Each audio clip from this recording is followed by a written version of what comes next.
Good morning. नमस्कार। मैं गुलाबी गिरी आप लोगों का स्वागत करती हूँ आपके अपने फेवरेट चैनल में सिलाई आईटीआई से सफलता की ओर नई कदम में। मैं आशा करती हूँ कि आप लोग स्वस्थ होंगे, मस्त होंगे और अपने स्वास्थ्य के साथ साथ अपने करियर और अपने समय का भी सही जगह इस्तेमाल कर रहे होंगे। माँ भगवती आप लोगों पे असीम कृपा बनाए रहे, इसी शुभकामना के साथ आज की क्लास मैं शुरू करने चल रही हूँ।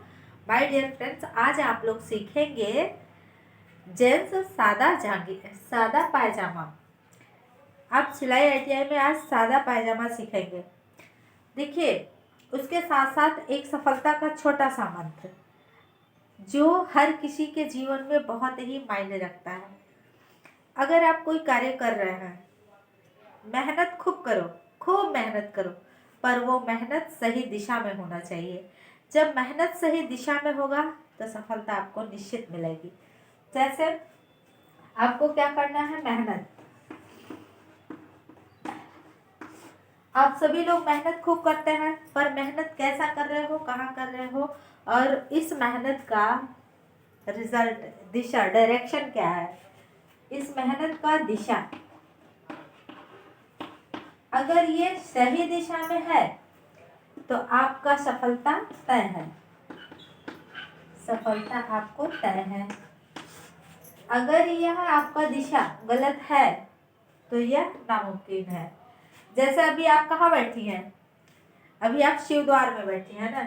आप यहाँ शिवद्वार में बैठी हैं और आपको जाना कहाँ है, घोरावल। और आप मेहनत किस दिशा में करें, इसके जस्ट अपोजिट। जब आप घोरावल ना जाके उस तरफ नहीं मेहनत कर रहे, उधर ना जाके आप इस तरफ जाना शुरू कर देंगी तो घोरावल शिवद्वार के जब उल्टा दिशा में जाएंगी तो क्या होगा, आप कहाँ पहुंच जाएंगी, वर्दिया पहुंच जाएंगी ना। तो क्या हो गया, आपके ये मेहनत का जो डायरेक्शन है अगर गलत रहेगा तो आपको सफलता नहीं मिलेगी। तो इसलिए आप अपने मेहनत का डायरेक्शन सही से चूज करें और अपने डायरेक्शन को सफलता की तरफ लेके चलें। आइए, आज आप सीखेंगे जींस सादा जांघिया। और जो भाई लोग मेरे वीडियो पे कमेंट्स करते हैं, मैं उनको तहे दिल से बहुत बहुत धन्यवाद देना चाहती हूँ। आप जैसे विनोद भैया हैं, नागेश जी हैं, प्रिया जी हैं, आदित्य जी हैं, और इसके साथ साथ अनिल भाई, आप सभी लोगों का मैं बहुत धन्यवाद देती हूँ कि आप मेरे वीडियो को वॉच करते हैं। और जो होना चाहिए, जैसे ब्लैक बोर्ड क्लीन नहीं दिख रहा है या फिर मार्कर डन हो रहा था, तो आपके सजेशन को मैं केयर करती हूँ। तो प्लीज़ आप ज़रूर कमेंट कीजिए मेरे लिए। आपका कमेंट मेरे लिए पावर का काम करता है। सो मेरी एनर्जी लेवल को आप ज़रूर बढ़ाइए। चैनल को सब्सक्राइब करें और वीडियो को लाइक एंड शेयर और कमेंट करें प्लीज़।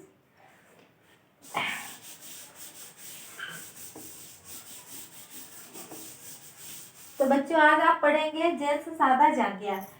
जब आपके पास कोई कस्टमर आएगा जिसका आपको क्या लेना है, अगर जांघिया जांघिया नहीं, पायजामा, आपको पायजामा सिलना है और पायजामा यदि सिलना है तो उसमें सबसे पहले क्या करते हैं, 3 प्रकार के नाप लेते हैं। 3 नाप लेंगे पायजामा के लिए, 3 नाप लेंगे। पहला नाप क्या होगा, पहले तो उसकी कमर की गोलाई ले लीजिए, फिर उसके पायजामे की लंबाई ले लीजिए, फिर उसकी मोहरी कितनी होनी है। तो आप क्या करेंगी, पहले क्या करेंगे, कमर पूरी लंबाई ले लीजिए, पूरी लंबाई की नाप कर लीजिए। पूरी लंबाई हो गई कितना, 38 इंची। और कमर गोलाई कितना लेना है, कमर गोलाई हो गया 36 इंची। और मोहरी कितना रखना है, मोहरी 16 इंची। ये जो मैं आपको बता रही हूँ ये मीन नाप है, जैसे होता है मीन मोड मीडियन। तो आपको मैं ये क्या बता रही हूँ, मध्यांक वाले नाप से आपको मैं बता रही हूँ। एक जो होता है कि नियर अबाउट समथिंग समथिंग, इस नाप के ज़्यादा लोग होते हैं, फिर उसके बाद कुछ ज़्यादा, कुछ मोटे होते हैं तो कुछ पतले होते हैं। तो ये मीडियम नाप से आपको मैं बता रही हूँ, ये पैमाना मीडियम नाप का है। इसके अकॉर्डिंग आपको यहाँ चित्र ड्रॉ करनी है और उसका डेफिनेशन लिखना है। तो आपसे प्रश्न पूछ रहा है कि जेंट्स सादा पायजामा का सचित्र वर्णन कीजिए निम्न नापों के आधार पे। तो आप क्या करेंगे, अब देखिए लिखा है पूरी लंबाई कितना है बेटा 38 इंची। अब ये जब पूरी लंबाई 38 इंची का पायजामा बनाना है तो आप इसमें क्या करेंगे, 2 इंची का क्या लगेगा, 2 इंची का नेफा लगेगा, प्लस कर लो, फिर 1 इंची का क्या लगेगा हेम मोड़। तो ये मिलाकर कितना हुआ 41 इंची। तो इसकी लंबाई कितनी हुई 41। अब यहाँ कमर गोलाई कितना है 36 इंची का, मतलब पूरा गोलाई 36 का है, उसको 2 भागों में बांटेंगे तो कितना होगा, मतलब 2 भागों में बांटेंगे मतलब 36 में 2 का भाग देगी तो कितना आएगा 18 दूना 36।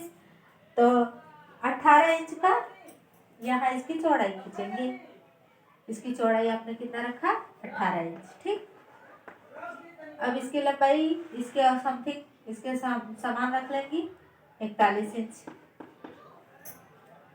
ये आपका खींच गया। अब यहाँ से रेखा 1 से 2 की चौड़ाई 18 है, रेखा 1 से 3 की लंबाई कितनी है 41। अब यहाँ ऊपर कितना रखना है 2 इंच का, ये क्या रखना है नेफा मोड़। नेफा कितने का है 2 इंच का। ठीक, अब यहाँ से 1 इंच की ऊंचाई लेकर के ये क्या बनाएंगे आप हेम मोड़ 1 इंच। अब इस रेखा का नाम रखिए, यहाँ 4 हो गया है तो यहाँ 5 और 6 सीधी रेखा हो गई, फिर 6 यहाँ हो गया तो ये हो गया 7 और 8 सीधी रेखा हो गई। अब बचा क्या 2 इंच, इसको कम करके 11 इंच की सीट की निचाई रखनी है। तो दो यहाँ से 1.5 इंच की दूरी लेकर के इस तरीके से कितना रखना है 11 इंच की सीट की निचाई रखनी है। सीट की निचाई रखने के बाद यहाँ से मोहरी देखो कितना रखना है बेटा, मोहरी 16 है, 16 को 2 भागों में बांटेंगे तो आपका कितना होगा 8 इंच। ठीक है, तो 8 इंच की यहाँ से दूरी ले लीजिए, 8 इंच यहाँ आ रहा है। अब इसको इसमें 8 इंच में तिरछा मिला दीजिए। इस प्रकार से आपका पायजामा तैयार हो गया। क्या हुआ, यहाँ 2 इंच का मोहरी लिया, यहाँ 1 इंच की नेफा मोड़ ली, हेम मोड़ लिया, फिर यहाँ से 1.5 इंच की दूरी लेकर के आपने ये क्या बनाया सीट की निचाई, यहाँ से 8 इंच की दूरी लेकर के आपने क्या खींचा मोहरी, और फिर इसको तिरछी रेखा से मिला दिया और इसमें गोला शेप दे लीजिए, गोला शेप दे लीजिए। अब इसका नामकरण कर लीजिए, यहाँ 8 हो गया, अब यहाँ 9, यहाँ 10, 11, ये हुआ 12। इस तरीके से आपने रेखा का नामकरण कर लिया। सबको समझ आ रहा है, ठीक है। अब ये सारी चीजें आप अपने हिसाब से लिख सकते हैं, बिल्कुल जैसे जैसे आप जो नाप जो चीजें बनाए हो बिल्कुल उसी चीज को अपने भाषा में लिखो। अपने भाषा में लिखोगे तो कोई चीज रटना नहीं पड़ेगा, रटा ना करा करो, इस चीज को समझ लीजिए, समझने के बाद इस चीज को अपने हिसाब से लिखो।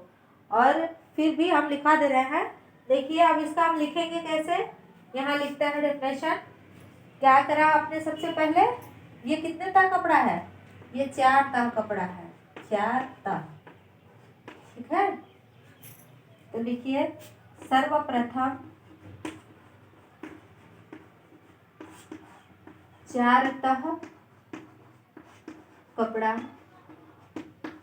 मोड़कर रेखा 1 से 2 की चौड़ाई, 2 की चौड़ाई कितना लिया बेटा 18 इंच, तथा रेखा 1 से 3 की लंबाई,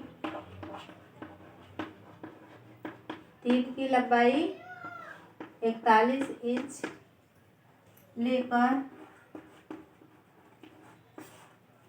निकाला।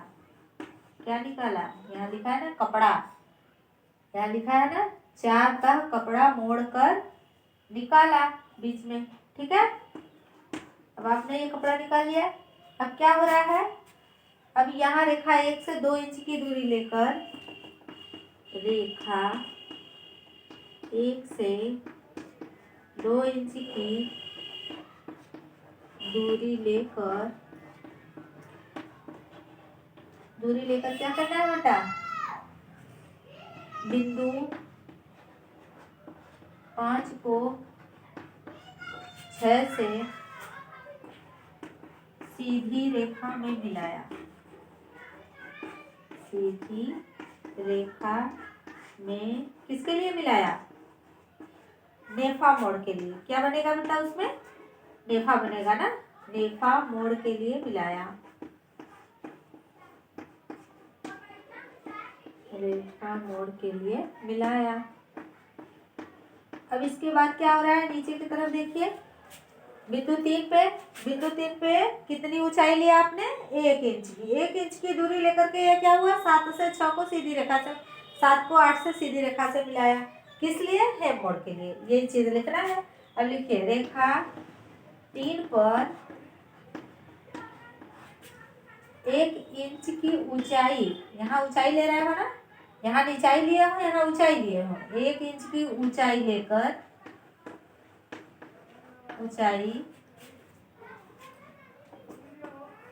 लेकर क्या किया?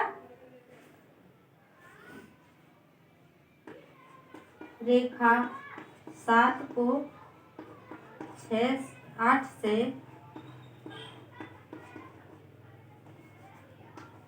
हेम मोड़ के लिए मिलाया।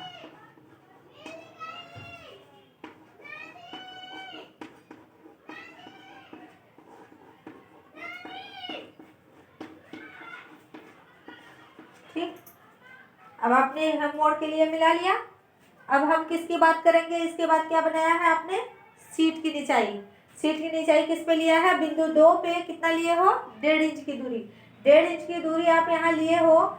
ये 2 इंच तो मुड़ जाएगी, तो इस 2 इंच को प्लस इसमें करेंगे, कितने इंच में? 11 इंच में। तो क्या हुआ, 11 दूँ 13 इंच की लंबाई लिए हो। ठीक है, 11 दूँ 13 इंच। तो उसको क्या लिखेंगे? रेखा 2 पर 1 सही 1/2 मतलब 1.5 इंच। 1 सही 1/2 मतलब 1.5 इंच की दूरी लेकर बिंदु 9 को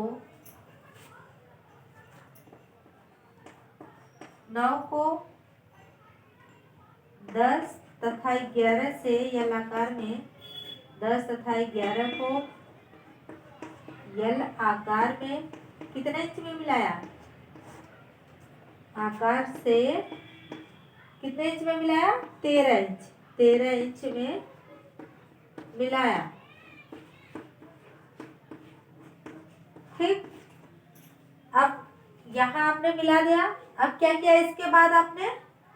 रेखा 3 से कितनी दूरी लिए हो? रेखा 3 से ये जो आपने क्या लिया है, इसको क्या बोलते हैं? मोहरी।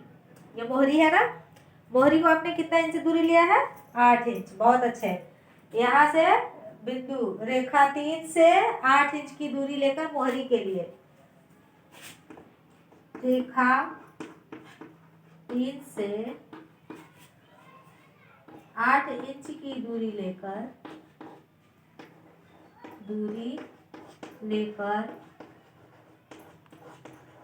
मोहरी के लिए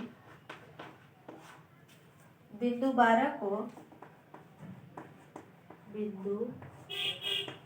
को 11 से तिरछी रेखा में मिलाया। तिरछी रेखा में मिलाया।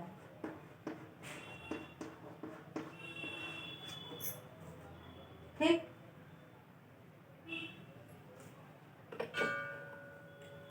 सभी लोगों को समझ में आ रहा है? बहुत अच्छा। इस प्रकार से आपका क्या तैयार हो गया? ये क्या बनाया है आपने? यहाँ नोट में लिखिए, यहाँ नोट्स में लिखिए, इस प्रकार क्या बनाया? किसका पैटर्न है ये? जेंट्स सादा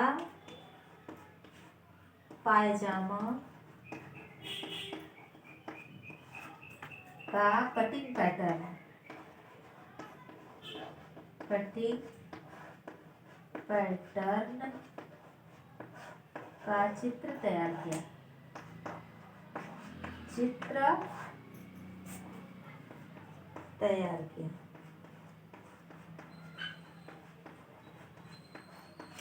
अब यहाँ चित्र लिखने की क्या जरूरत थी? जरूरत है, क्योंकि आप ये जब इसको कागज पे कट करके जमा करते हैं तो वो क्या कहलाता है? Cutting pattern. और जब इसको आप चित्र ड्रॉ किए हो तो ये क्या हो गया? ये लिखित हो गया ना, सैद्धांतिक हो गई। तो जब सैद्धांतिक हो गया तो वहाँ क्या बनाया आपने? बस चित्र ही तो बनाया, बस चित्र बनाया और लिखा है, तो इसलिए उसको चित्र दिखा देना है कि ये आपने चित्र बनाया। ठीक है, वेरी गुड। आप सब लोगों का भी लिख गया, बहुत अच्छे मेरे बच्चे हो आप सभी लोग। और ज़्यादा से ज़्यादा लोगों को इस वीडियो को शेयर करो और लोगों को बढ़ाओ, वो लोग भी इस चीज़ को पढ़ें। और ये चीज़ आने वाले भविष्य में आपके लिए बहुत काम आने वाली है। बहुत सारे बच्चे पूछते हैं ना कि क्या करेंगे हम लोग सिलाई से ITI कोर्स करके।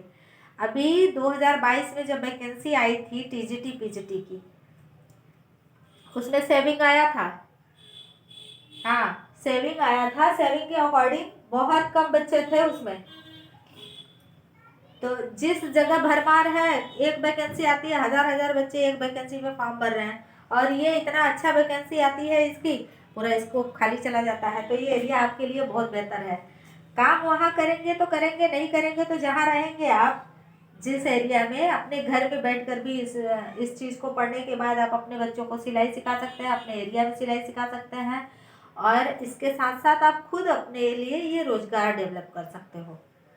ठीक है, वेरी गुड। आप सभी लोग इस चीज़ को ज़्यादा से ज़्यादा लोगों को शेयर करें और अपना ख्याल रखें, अपने स्वास्थ्य का ख्याल रखें, और अपने भविष्य के लिए आप आगे बढ़ें, अग्रसर रहें और सही दिशा में जाएं। इसी मनोकामना के साथ मैं कुलाविक्री आप लोगों के अच्छे स्वास्थ्य की मनोकामना रखते हुए फिर मिलेंगे नेक्स्ट वीडियो में। तब तक के लिए आप अपना ध्यान रखिए। Bye bye, take care.